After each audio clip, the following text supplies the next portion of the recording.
Oh, guys, good, you hear? I am so excited. Guess what? I hope this isn't about your podcast again. Why, did you finally listen to it?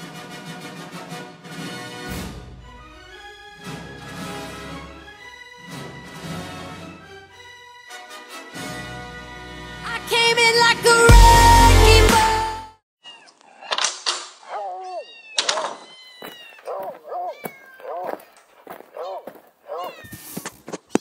The GROOMER next door is recorded in front of a live studio audience.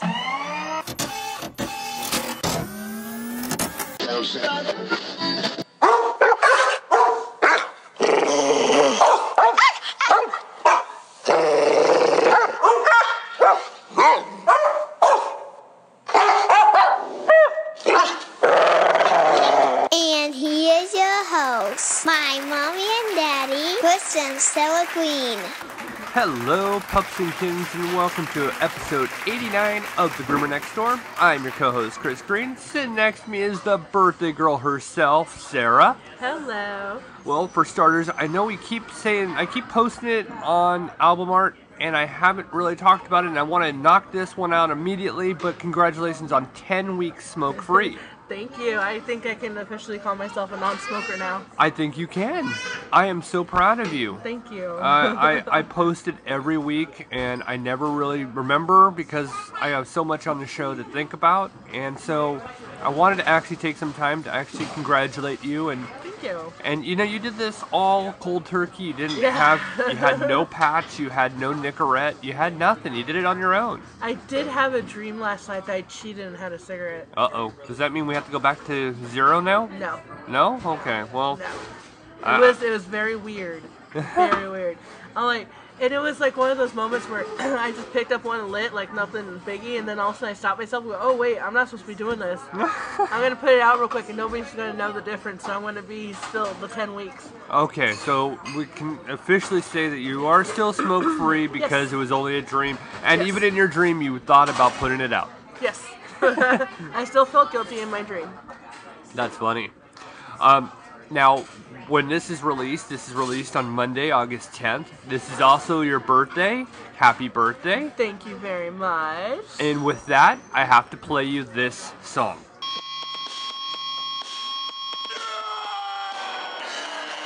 It's your birthday today, Sarah.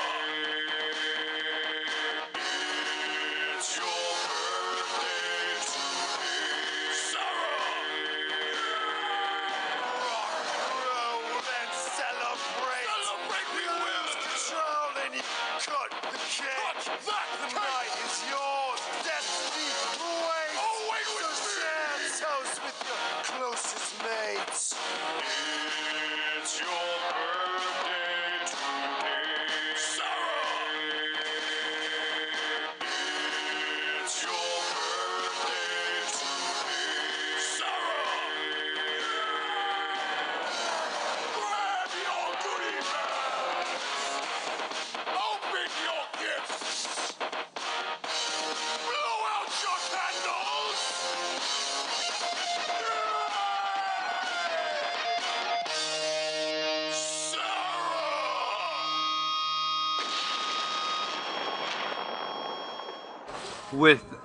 With that said, and that song played for your birthday, I also have to intro in our third member of this week's podcast, who actually is in front of the mic this week and not just playing all of our sound bites. Hi, Claire. Hey. So this week you actually go back to school. Yep. Talking to the mic, remember, you're in front of the mic this time. So, are you excited about starting what grade? First grade. Awesome. Who's your teacher? Mrs. Green. Oh, Mrs. Green, awesome. Yep. Now, you get to meet her, when this comes out, you'll meet her on the day of the release of the podcast. So you'll meet her on Monday. Yep. Are you excited? Yeah, I'm really excited. Tell us about it. Well, first, if you don't do the work right, you have to do it at recess. Right, okay. So, Okay. So you have to do it at recess. I was waiting for more. yeah. Anything else that you know about first grade? You have to do computers. You have to work on a computer? Well, that's not hard for you. You work on computers at home and iPads, so you're Yeah, okay. I worked on computers with abcmouse.com. That's right, you did work on abcmouse.com. They gave her a real won. big head start. It too. did give her a head start. Yeah, Yeah. we're going to plug abcmouse.com even though they're not supporting us. Yeah. Hey, maybe this is a nice segue into an actual advertiser with them. Yep. And I had fun with abcmouse.com. Now, one thing you did say that you were a little upset is that we're not getting you your own little mat to lay on. My mat? Yeah. Yeah. But first grade doesn't let people sleep on first grade. I don't think they do take naps in first grade I now. think that was only a kindergarten thing. I think it I was. think it is. Did you want to say anything to your other teacher? Your other teacher sometimes listens to the podcast. Mrs. Brown? Yeah. You want to say hi to Mrs. Brown? Hey, Mr. Brown. Are you going to miss her as your teacher this year? Yeah, but I'll see you at recess. Yes, Yeah. you will. All right, well, thank you for being in front of the mic, and we'll come back to you a little bit later, okay? Okay. All right, so let's dive into the Weekly Roundup. Weekly Roundup. The Weekly Roundup. Yeehaw. This week on our Weekly Roundup, let's see, let's actually dive into this one. This is my first official week as a groomer. That was very entertaining, very frightening. You know, You handled it pretty well. I tried. Now, we also had a train wreck. I'll leave it at that. Yeah. Choo choo.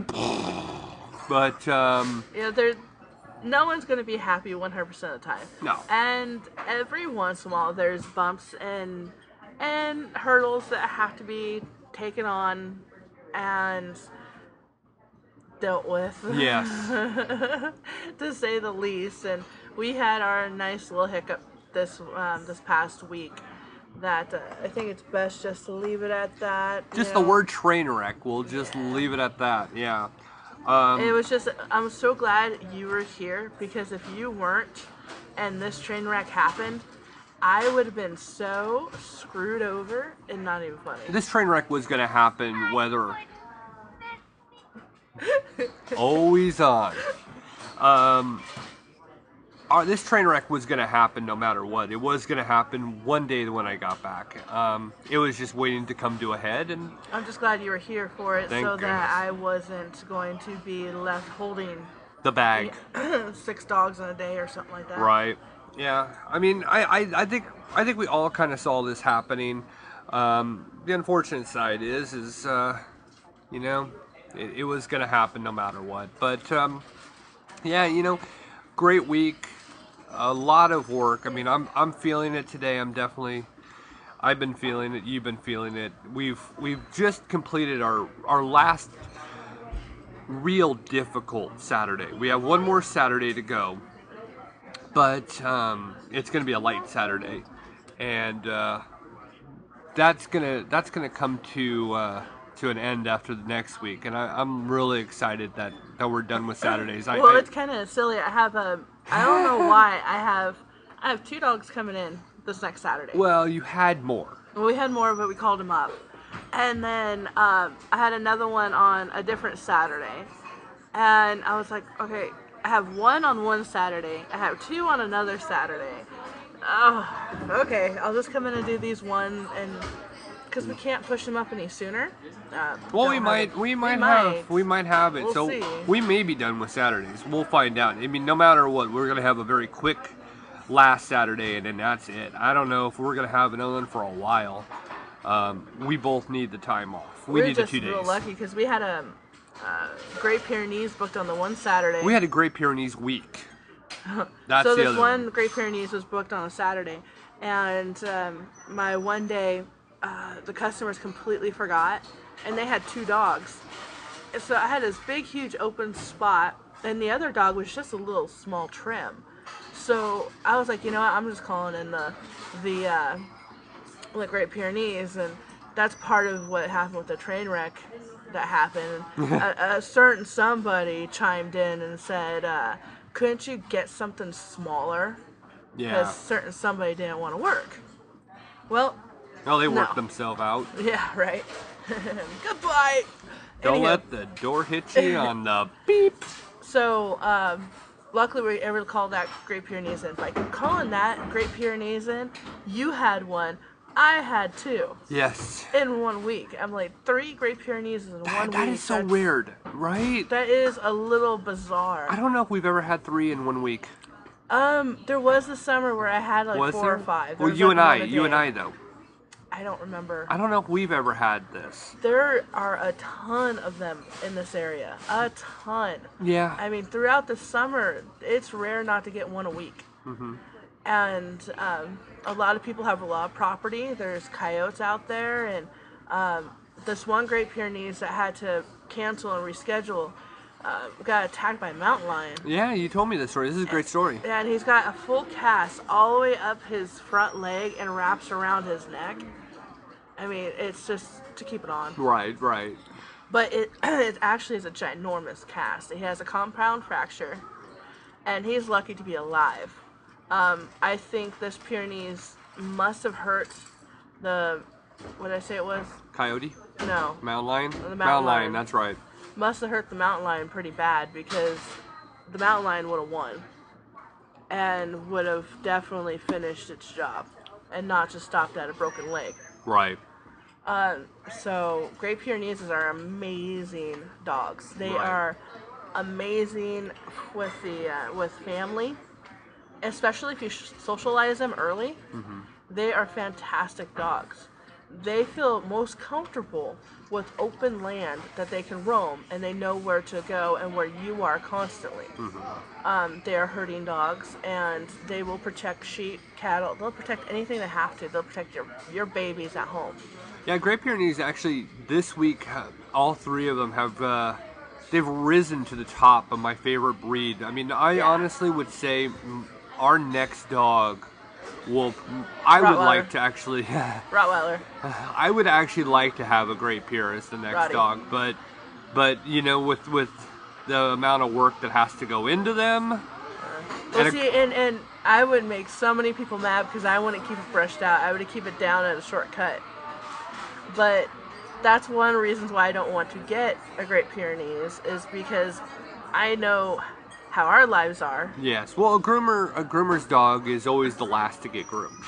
Or the first, depending on how selfish the groomers are. Oh, yeah. Some groomers are just so snooty that their dogs are going to look perfect every day, and so they'll spend whatever time they need to on those dogs and then get to their work. Well, I've seen a groomer who spends most of her time grooming her cats instead of dogs, but you know, that's a different story. It's the same technique. Yeah. But I love the Great Pyrenees dogs, and I love them in a shortcut.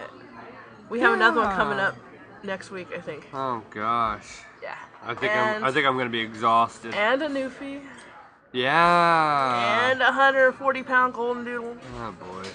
Well, folks, this will be my last week alive. Yeah, we have Zega, we have Buster, the golden doodle, Yeah. and then we have Amy, the Great Pyre. But these dogs are so cute. You should look on our Facebook pages and see how the Great Pyre, when Chris was shaving the sanitary, the little girl just decides, her name's Missy.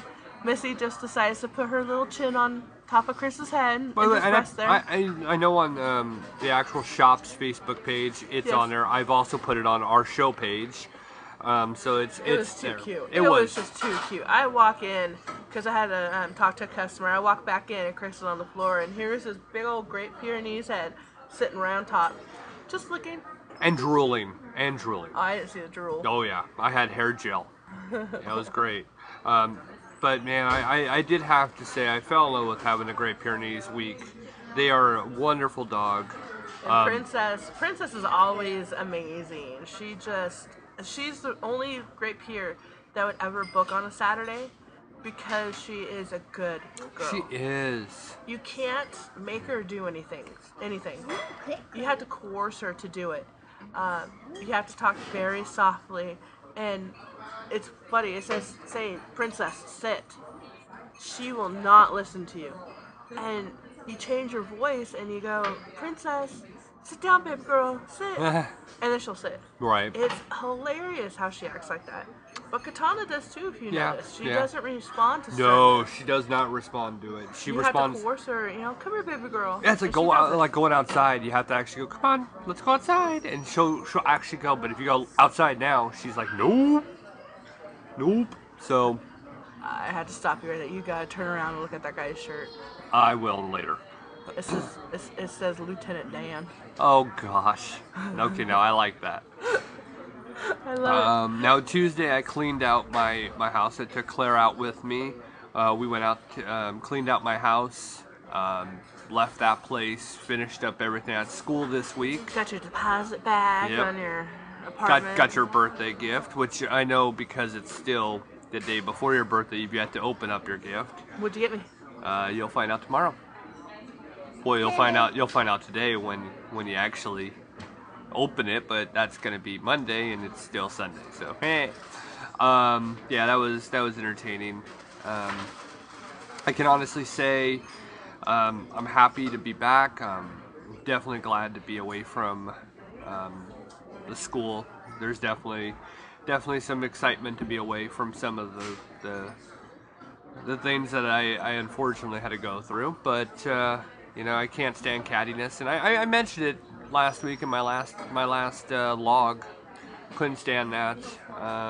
Well, that's a problem with any career. You get a bunch of women together, and a lot of times they start clucking.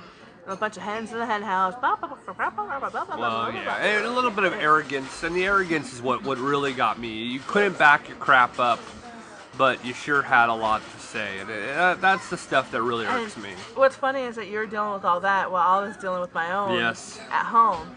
And my problem is, and I've always had this issue my entire life, is that if you don't work close as hard as I do, I have no time for you. I'm the same way. I work very hard, and I expect everybody around me to do the same.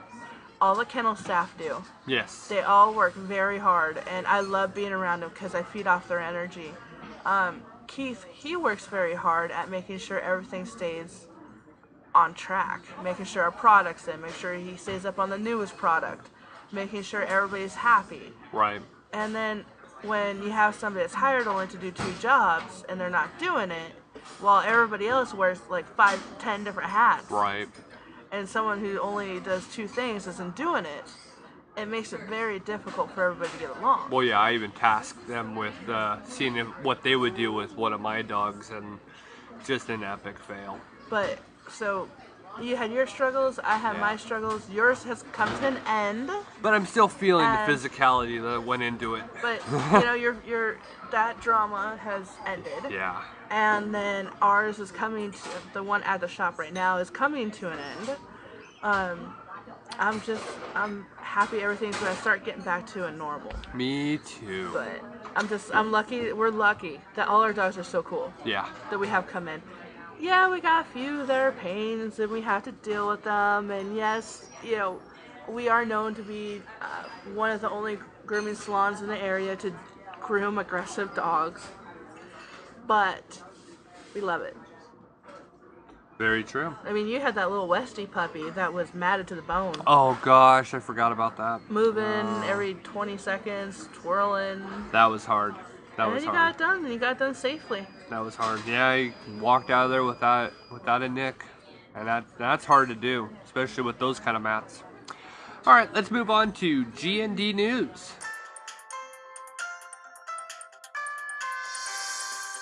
All right, on this week's G&D news, we have 2 interesting stories for you. One was going to be kind of a little bit of a topic from last week. Last week, of course, we talked about Cecil the Lion and the dentist, and you know, things that went on with him. This week, we're actually going to feature the Huntress of Idaho. The reason why we wanted to actually feature the Huntress was this has become such a larger scale knowledge to everybody in the States, and I wanted to actually kind of discuss a little bit further on the situation and touch on it. And you know, she's not getting the same kind of press as the dentist, but it still kind of brings up a lot of questions that I guess, you know, we really haven't fully discussed. And a different perspective, because obviously the dentist hasn't gone on to any kind of publication to talk. So that'll be one of ours. And then the second story, which I thought was a kind of an interesting story, was there had been, like every other university out there, they did a science experiment on why dogs are so excited to see us when we get home. I thought the people that were part of the interview process were not really knowledgeable when it came to dogs. Almost kind of felt like they didn't like dogs. Like the one guy says, Really? I felt that way. Oh, I didn't feel that. well, apparently you gave me this one dog just because you knew that I was going to wear a nice clean suit. It's like, well... Oh, the interviewers. Yeah, okay. yeah. Interviewers, interviewees. The reporters, the yeah. reporters, I felt like they were a little stupid, and that's one thing I had to start laughing about. It's like, do you guys own dogs? What do you know about it? You It's know, like the one guy that has. they're pompous, is what my part. One of the. John Hannah. I don't know. I'm not going to be able to come up with a name right now. I know who you're talking about. The zoo guy. Yeah, the zoo guy. And then he gets around these animals and he's like, ugh, get away from me. It's like, why are you doing this work then? Yeah, no, he's actually kind of fun, but he's unfortunately not on this segment. But I just thought I liked the science part. I thought the story, that's pretty cool. the science of it was great. The people who did the interview, not that good. All right, so let's jump into the Idaho Huntress. All right, Claire, play that clip. Sabrina Corgatelli and Aaron Nielsen, who posted those controversial photos of their African hunting trip, are with us now via FaceTime from South Africa. Good morning to you both. Good morning. Good morning. Sabrina, let me start with you, just so we understand the timeline here. When you posted those photos to your Facebook feed, were you aware of the story of Dr. Palmer and Cecil the Lion in Zimbabwe? I think it happened about the same time. I think I heard about it the day after I got my giraffe. Okay, and just to be clear, what you are doing in South Africa is totally legal, but let me ask you a question. If Dr. Palmer is charged with taking part in an illegal hunt in Zimbabwe, do you support him being extradited back there to face justice? You know, Aaron's the one to talk to about the lion issue. He's followed it a lot closer than I have. What's your opinion? Well, look, I would say this. I would say if the man is, in fact, charged with a crime, I think it's something to consider. But I also believe that, you know, when a foreign hunter travels to a foreign country, he is at the discretion of the guide and outfitter that he puts his trust in. And so to start charging foreign people under crimes like this in a place where he likely was completely unaware of most of the circumstances, I think would be a very slippery slope. All right, let me point out what you guys are doing in South Africa is entirely legal. The South African government is aware. Sabrina, I think it was your posting about killing the giraffe that made most people very angry. A giraffe isn't a predator, it's a plant eater, really. And you wrote after that, after taking him, quote, "My emotion after getting him was a feeling I will never forget." Why did you put it just that way? Because it's not just, to me, it's not just killing animal, it's the hunt, there's a lot of personal things that happened in my life recently that has added to that, and I won't get into that or disclose those feelings, but when you hunt an animal, it's not, everybody just thinks we're cold-hearted killers, and it's not that. There is a, how do I want to describe it? There's a connection. There is a connection with the animal, and just because we hunt them doesn't mean we don't have a respect for them. But giraffes are very, very dangerous animals. They could hurt you seriously very quickly. Sabrina, there's been a lot of backlash on social media. You posting the photos, seemingly taunting people who have an issue with what you guys are doing in South Africa. Somebody even posted your job, the name of the president of the organization, where you work. Are you worried about some sort of retribution at work? Well, you know, I am in a way, but everything I've done, I have proved time off, I've been on vacation, and everything I've done here is legally. So how can you fault somebody because of their hobbies? You're always going to have employees that you don't agree with what they do on their spare time, but how can an employer chastise you for something you do on your personal time. Right. It's legally done. All right, Sabrina Corgatelli, Aaron Nielsen, thanks for your time this morning. Thank you. The images are stunning to look at, that is for sure. All right, so let's discuss. Well, as much as I really do not care for large game hunting, there is legal and there is illegal. And there are bigger battles to fight to me than whether or not she's okay to do this in another country versus what another country has done to other women. So I think that's a little more important to deal with than this. If she's in the legal ramifications of what South Africa told her and what she is doing and what her guide is telling her, then again she should be, nobody should to bat an eye at it. If you don't like the hunt of large game, don't support it. I don't support it. I'm not going to go wherever she works and pay them money. I mean, I don't think she should be fired or anything like that should come about it because she, again, took time off work. She's using her own money. She's not using company funds. She's not taking off and playing hooky. Right. She's going on her own time. Yeah. So to say anything bad about her other than she could use a different hobby. It puts it into perspective with the dentist. You know, it really does. If you haven't listened to last week's episode, well, where were you? But if you listen to last week, we really went into a full discussion on the dentist and Cecil the Lion. It really kind of ties everything together because yeah, it really is about the guide, and we really can't say, well, South Africa is wrong for what they're doing. It's part of their law. You know, I don't agree with what goes on in a lot of countries, including our very own. But it's something that they're actually part of their land, part of what they do. And see, and that's another thing I said about the whole Palmer situation is that the guides should be held more responsible. Now, if you tried to pay off the guide, that's when integrity comes in. And what have you been taught about integrity? Well, once you destroy it, you can't rebuild it. Yeah, but integrity meaning is doing the right thing when no one's looking. Oh, yes. Sorry. I was trying to figure out where you were leading me on that one. Yes. So, the integrity of the guides should have been there.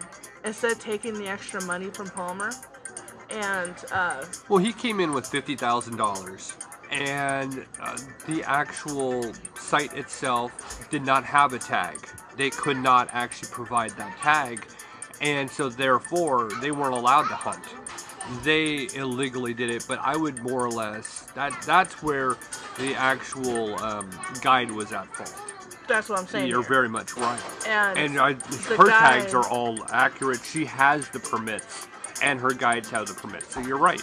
Exactly. So Palmer's should be brought up on charges, but I mean, honestly, being in another country, it should be a monetary. I don't even know if he really, as I look at the situation, I mean, the guy is not what you'd call an innocent person. I mean, he's got a sexual harassment claim that happened a couple years back, that he settled. The guy is not what you call squeaky clean. No, I mean, everybody's got their own skeletons in their closet. He's got quite a few. He's probably got a few more than most. Yeah, he's got quite a few. I think that's why he's actually more under a microscope than she is. Yeah, but I mean, the whole Palmer thing was just wrong. So what you're saying is it was illegal. wrong. Yeah, absolutely illegal from the get-go. The only part that was legal is his airfare ticket over there. Now, did you actually see this? I don't know if you saw this. There are actual airlines now that are saying that they will no longer actually transport hunters to these countries to actually do hunt, because part of the transport back and the carry-on is, different remains to animals. They are no longer going to actually be supporting it. That right there, that goes into many different levels. I have a, let's take, when my dad passed away, he left my brother, I'm not going to say which one, because I know how government loves to pry, but left my brother a antique rifle. And it's a gorgeous rifle, very powerful, and just, oh, this thing's gorgeous. I cannot ship it to him because wherever state that plane lands in, if it has a no-gun law, it can be confiscated. Right. Even though it's going to a place where the guns are legal, are completely legal. If it lands in a state as a you know, like a layover, right, it can be taken. Right. And they already have everything written down of what it is and where it can be taken. Right. And I think it is ridiculous. Well, yeah, it takes away from our actual constitutional right. Exactly. And for airliners, and here we go, airliners are their own company, so if they refuse, and that's fine. Because it's their right as Americans to... I don't know. See, it's their right. But it brings up a question, though. There's... Now we go into businesses that have the rights to do this, but they don't have the right. I mean, it's like if you're and look, I'm not going to sway either way on this, but let's just say a bakery in Indianapolis doesn't want to actually cater, a gay wedding, they're right away shut down and they're wrong. And then if you're an airliner that doesn't want to, carry weapons, trophy as they would put it, from hunts, that's acceptable. See, this is where that gray line is. I think that a business should be able to do what it wants to do, as asinine as it may be. I think they should be able to do what they want to do, and then let the consumer decide if they actually want to actually provide that service. They want their service, whether it's an airliner, a bakery, a pizza place. It's even the same thing down to us in grooming. If we wanted to, we can deny people. Oh yeah, you can deny breeds, and then there you go with that whole thing. Yeah, we can deny aggressive dogs. We can deny rude people. Size of dogs. We can deny a lot. Yeah. But then it only hurts our business. Exactly, and that's what I come down to. Look, I can see a great business opportunity for somebody who wants to, start their own airline company to only fly to, hunting countries, where they can actually say, well, this is what it is. We only fly you out there to hunt and put your game on the plane and fly back and forth, and then all these major companies won't carry anymore. Which, that's whatever. Fact of the matter. Well, I mean, they can always charge a larger fee. Yeah, I'm sure they already do. And an even larger fee, because if they can spend the money to go and get one of them, then they can go and spend more to ship it back home. Right. The parts back home. And I don't have any problems with pricing it so far up, nobody can really do it. Well, when you find out that the actual Dr. Palmer actually paid $50,000 to actually have the ability to go hunt a lion, when you think that kind of money, I mean, that's a really nice car. And in some places, that's a house almost. That's a lot of money. That's tuition, that's a lot of things. I can see that money and getting the same kind of excitement, same kind of thrill by doing other things. Yes, skydiving. Well, yeah, skydiving's one, unless you're afraid of heights. Roller coasters. No, I'm just talking about donating your money. You take that $50,000. Like I was reading that one where how women in certain countries and the homeless women and who go through their monthly menstrual cycle don't have the proper feminine items to take care of and handle the situation, that they have to bear the embarrassment of seeing it out there, and people are so mean to others who can't afford the feminine products, right? Well, take that $50,000. You know how much feminine products you can buy for women? And how a greater feel knowing that all these women are just absolutely thankful for you. Right. I'm sorry, but to me, if I was a dude and have all these women If I was a dude, the way you're starting this one does not sound right at all. If I had all these women just saying thank you to me for just providing them with feminine products, I'm not even going to go any further. I could see that being more of exciting thrill than seeing the life of a lion. How many people are laughing right now at how this thing played out? It's the truth. If I was a man, Yes, go ahead. Instead of seeing the life of a lion drain out of its eyes, get the better thrill of going and donating all these stuff. Going and donating food for homeless people. And these people thankful to be able to eat because of you. Right. Is more thrilling than a life of an animal draining. I don't understand I still do not understand the rug or the heads on the wall. I don't understand any of that. Well, it's like even hunting. It's like you're not really hunting. You're standing there until they walk in front of your gun. Right. Or your bow. You're just standing there. You're sitting. You're waiting. Hunting is what the lions do, and how they crouch and they go and they hide and they're actually stalking their prey to get it. Now that's exhilarating. So what you're saying is that hiding in a bush with a weapon while whatever animal you want walks in front of it is not exhilarating. All you did was pull the trigger. All you did was let go of the bow. I'm sorry, but how in the world is that more exhilarating than helping people live? I don't know, but it apparently it's become a real main topic. That's why, for the last 2 weeks we've had 2 different stories on it, and well, see, this has been happening forever. I know, but it's become mainstream all of a sudden. Yeah, all of a sudden someone wants to find something to pick on, and this is it. Yeah, I mean, even though this has been going on forever. Yeah, it's been going on for a long time. All right. Well, we've topic back a lot, but I do love how you put it. I loved it. It was great. It's the truth. I just love how you said it, though. I loved it. It was hilarious to me. All right. Well, let's go on to our second story of the week, which I thought was really interesting. The science behind why our dogs are so happy to see us when we come home. All right, Claire, play that clip. If you are a dog owner, you know when you come home from work, chances are your dog does a little dog dance, something like this.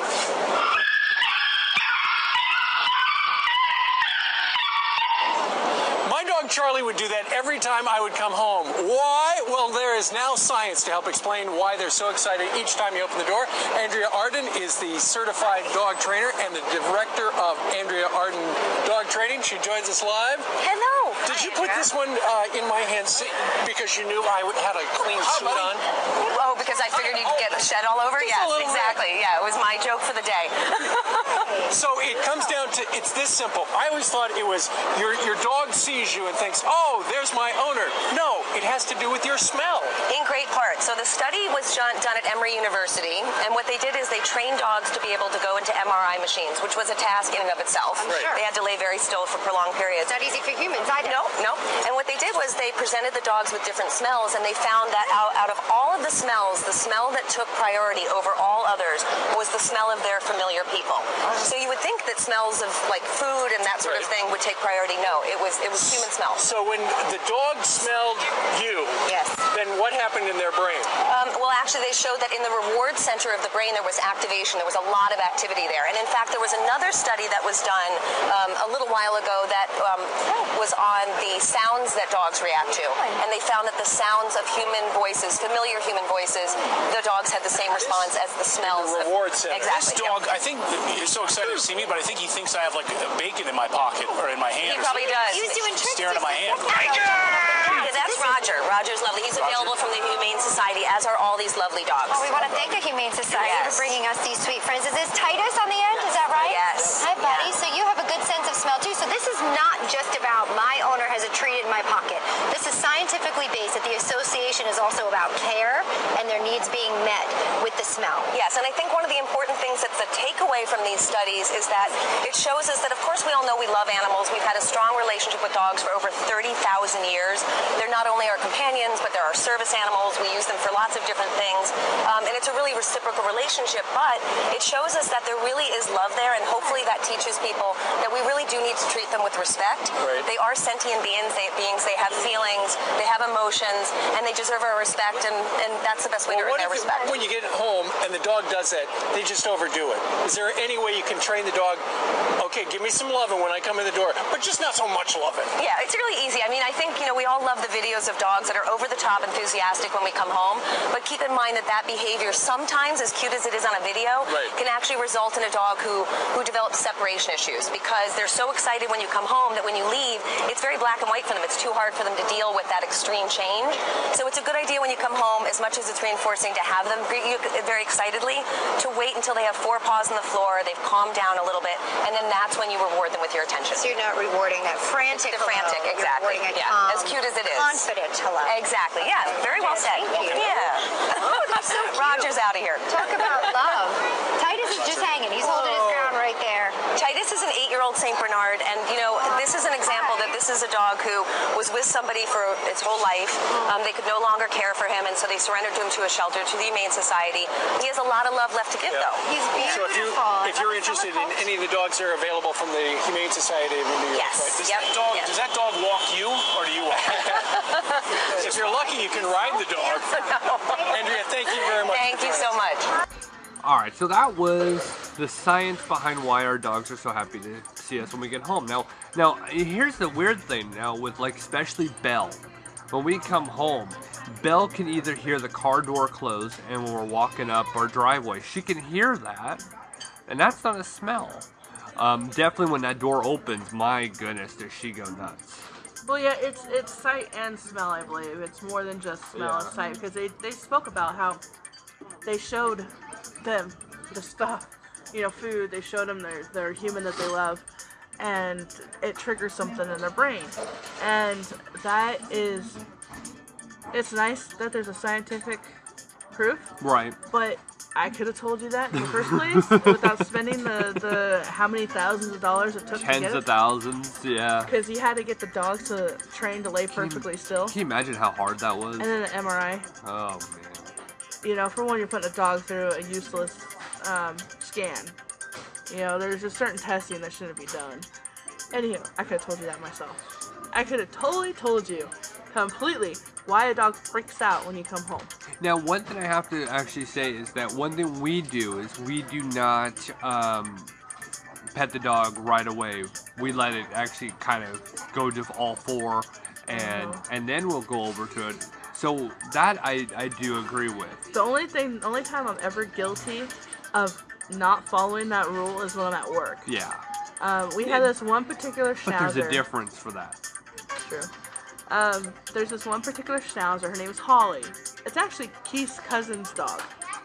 And he opens the door, and she sees me, and she starts screaming. I mean, I've never seen a dog scream like this dog has. And she's pulling on her leash. She finally has to let go of the lock so the dog can just come to me freely. And just screaming until I pick her up. And then she's fine. But that's one time I don't follow the rules. But, Holly, she loves... But it's she not your doesn't dog. love being groomed. She loves coming and seeing us. But she went right past the bather and went straight to me. But there are a lot of times that this happens where people will walk in, the dogs will run right into either the grooming room or they'll run up to us. That is a very common sight. When they start, they're so used to us that they feel like Shadowwood's their second home. Right. They know where they're going. They wait at which door. Do they wait at this door for boarding, or do they wait at that door for grooming? Right. And most of them wait at the grooming door. And then some actually want to be boarded and wait at the boarding door. Yeah, actually, we know Rocco did that. Yeah. Rocco busted down the door, and he went actually towards boarding the last time. Yeah. And his owner was just like, what? And it was like, yeah, Well, it's also we take a ginormous ball back there and let him play, and we, dedicate 20 minutes a day to him. Yeah, but that's part of it. It's for us to say thank you for his service. True. But I thought it was a cool story. I like I said in the open of GND News, I said, I thought the reporters were a little off. Yeah, why'd you send these guys if they didn't like dogs? Yeah. Especially him. Yeah, he was pretty stupid. I mean, I don't care. I could care less if a dog gets fur on my clothes. And with the money that guy makes, it's already tailored and it most likely belongs to the studio anyway. He said, because you knew I'll be wearing a clean suit or whatever. What, your suit, you wear suits more than once? I'm like, that's kind of gross, you know. Normally you wear one set of clothes a day. And then you get Those them are clean. studio clothes. They're not even his clothes. And then it's like, okay, the point to making you knew I was going to wear clean clothes is kind of gross. He was an idiot. I do actually love these interviews because sometimes I like to call out how stupid they were and how bad they actually interviewed. That was one of those moments of, wow, and you get a paycheck for it. The dogs were great, and I thought that the actual logic behind the story was amazing and definitely provoking to make me think a little bit more about why our dogs act the way that they do. And, you know, that was kind of one of the things I really wanted to topic on, is just, you know, things I don't know if we actually pay attention to, how happy our dogs are to see us. So, yeah, I just wanted to, you know, bring that up. Alright, I think that concludes GND News for this week. You agree? What about the, What? the other two stories we had? That was it. That was all I got this week. That's it. Then what's the, No. Okay. That's all. That concludes GND News for this week. And now for the main topic I wanted to talk about. And because you actually brought it to my attention this week. And I just thought it was really cool. And I don't know how many people actually have thought of this. That's why I guess we had our wires crossed on this one. Oh, it was, I would have thunked it. The Huntress from Ohio would have been more Idaho. of a main point, and this would be something just kind of cute. No, I actually really thought this was so cool, and I wanted to kind of topic on it because we had somebody come in this week that drew this attention to me. And I thought it was such a unique idea, and you had already said that you had already heard of this. I was not aware that anybody had ever done this. I mean, I guess in my brain it just never materialized of an idea. But now, like you said, you've heard of this. People have actually taken their dog's fur or cats and spun it into yarn so that they can make like a sweater or a scarf or whatever.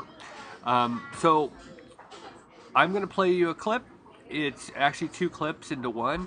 One with a dog, one with a cat, and somebody who actually does this. And then we'll discuss. All right, Claire, play the clip. We're with Teresa from 9 Lives Twine, and what exactly are you doing? I'm spinning cat hair into yarn.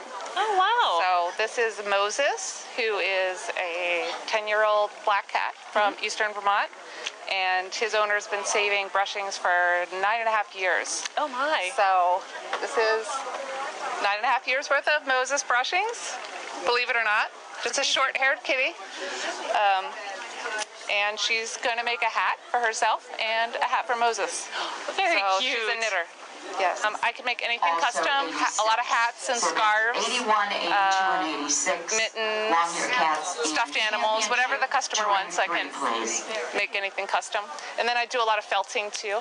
So I do portraits and meow memorials, which are needle felted replicas of kitty cats, and I can encase ashes in those for very nice. If your kitty passed away. So how do you prepare the fur before? So when I receive the fur, it's just important that it's not matted. So if you're saving your hair for something like this, save it in cardboard or a paper bag, not plastic. Plastic tends to just mat hair, cat hair. So usually I get it, it's like this. These are just brushings, and they get a little bit compacted as they're saved. But I have to open up the fibers, and I want it to be as fluffy as I can get it. It's almost like a cotton cloud is what I'm going for. So I'm basically just aligning the hair, separating it out, and creating more loft in it, because the loftier the hair, the better it'll spin. Once in a while, we meet someone who can spin a good tale, literally and figuratively. It's something to talk about. It's something that sets me a little bit apart from some of the other spinners. Gage Evans spins as a fiber artist. It's very relaxing. You get into a rhythm. Her spinning yields yarn and a tale or two. It does feel like Angora and look like Angora because it's so soft and fuzzy.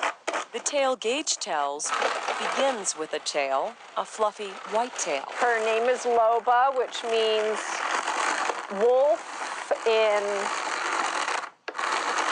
some language. The tale of Loba. You like being brushed, don't ya? The Siberian husky who belongs to Amanda, who lives next door. Don't ya?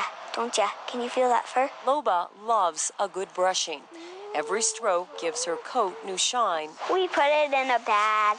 And her neighbor a good spin. As soon as you say, oh yeah, I spin dog hair, and they say, oh, here. I've been wondering what to do with this. Gage takes Loba's donations, washes them, straightens them, and then spins them with sheep's wool. Part of the quality of a dog hair is that it is light and has a lot of air in it, which is why it's warm. And so her tale goes. I had some very nice chow. A tale about fibers. Poodles did not work. And a few Fidos. Golden Retrievers are particularly nice because they've got a nice downy coat. A tale that Gage says is always surprising. Most common reaction that I really get is like, ew. But equally rewarding. Feels good in your hands. A tale of tales. It's fuzzy, not at all scratchy. A tale that takes a few spins and becomes something unexpected. English sheepdog is the gray and the white is Samoyed dog. And it's all dog. Soft, fluffy, and always available. Just don't get it wet. I like the smell of wet dog. Kim Christensen, 9 News. So, you've been actually asked to do this before. I have never heard this, and I've almost been doing this for 2 years. That really says a lot. This week we had somebody come in. It was Pomeranian. Well, no, I was thinking, was it Friday? It was Friday, right? Yeah. It was Friday. Somebody came in with a Pomeranian, and they asked that when we are brushing out the dog, to actually save the fur from the dog. They didn't want the dirty fur, obviously. After the bath was over with the dog, every time we start brushing the dog, collect the hair and put it in a Ziploc so that they can actually spin it into yarn. Now, this absolutely just exploded my brain. Mind blown. It was terribly blown. I never thought about this. I don't know if any of you have ever actually thought of this. You probably have. It was just something I was baffled by. Now, you've been asked to do this before. Yes. There was a Sheltie back in California. They wanted, this lady was not nice about it. She was extremely mean. But if she didn't feel like we gave her all the hair, she would throw a fit. Really? Yeah. It's like when you're blow drying a dog, you can't just catch every little follicle that flies off the dog. Right. It happens. And if you want us to keep dirty hair, we'd be more than happy to keep dirty hair. But it's going to be much harder to get clean later. And that's another thing, when you're actually, if you're making a sweater or, you know, something, it would be very hard to actually wash it, I would think. The lady from Friday with her Pomeranian said that there's an actual process that they do. And the process is that she keeps all the hair in a wood box so that it dries and doesn't get all moldy. And she'll send it off to somebody. The person cleans the hair and deodorizes it.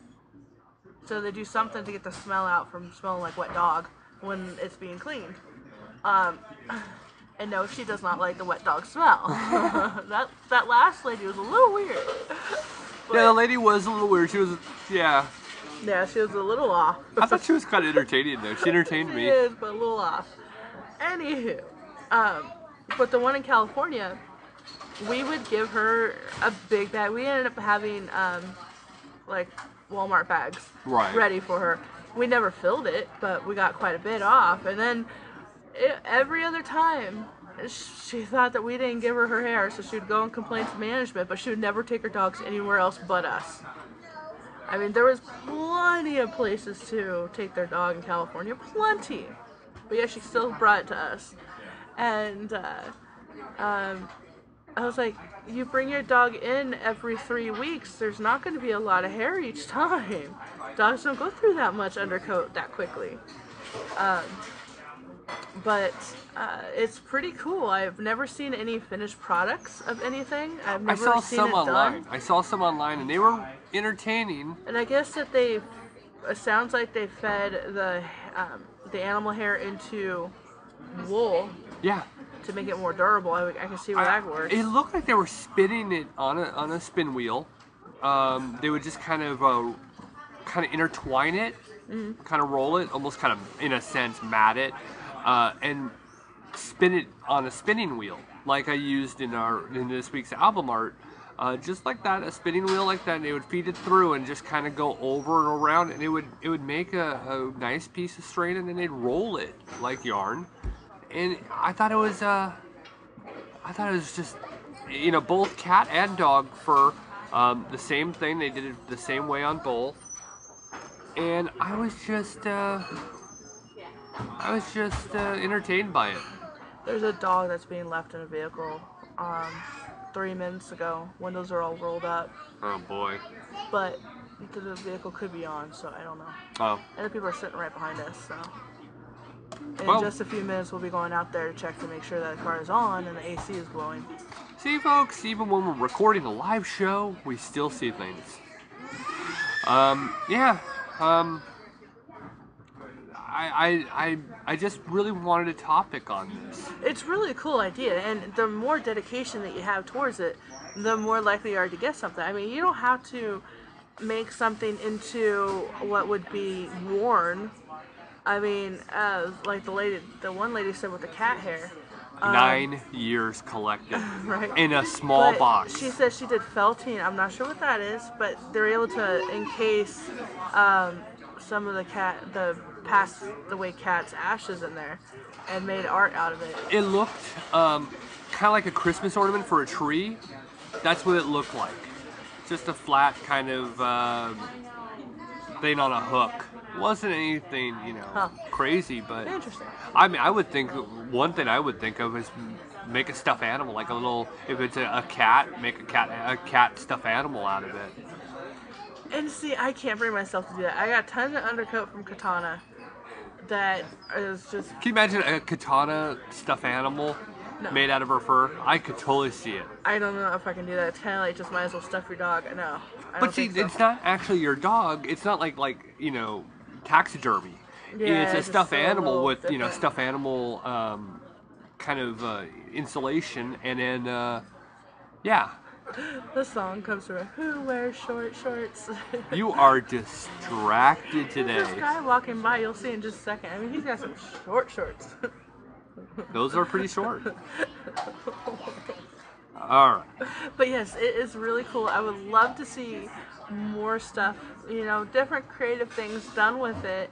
And it's a nice way to honor your pet. Immortalize them in some sense. That's why I said I would totally do a stuffed animal. People, I would more or less rather keep my pet's ashes. Yeah. And plant a pretty plant with their ashes. So when they're growing, it's just beautiful. But some people might think that's morbid. Yeah, I'm pretty sure. But that would be just me. Yeah. Either way, I think it was a really cool idea, and I'm more than happy to keep on as much hair. I mean, I went and I washed my table really good. I washed out all my brushes and my combs to make sure that the hair I'm giving them back isn't contaminated with some other dog's hair. Yeah, and I did the same thing when I was brushing after the bath and dry. I did the same on mine. Yeah, we're pretty good at keeping everything absolutely clean, but I took that extra step to make sure. And we put in a little Ziploc baggie. I mean, nothing felt. It was like a little tiny snack baggie. Yeah. A Ziploc snack bag. and it was full of hair. It was. So it was that was quite a bit. So the dog comes in once every like 4 to 6 weeks. Gets the undercoat brushed out. I don't remember ever seeing that dog. No, you have. The problem is that last time she forgot to ask us to keep the hair. Oh, So this okay. is the first time you're hearing of keeping the hair. Yeah, I've never heard of this before this time. Yeah. Well, interesting in itself. Yeah. All right, everybody. Well, that concludes episode 89 of the Groomer Next Door. Have a pet-tastic week, everybody. And I'm Sarah Green. Make sure everybody realizes life is short. Play with your pet. Claire? And have a good time with your pets. Have fun. All right, everybody. Bye-bye. Okay, gotta go in my bedtime. Was without doubt the worst episode ever. Rest assured that I was on the internet within minutes, registering my disgust throughout the world.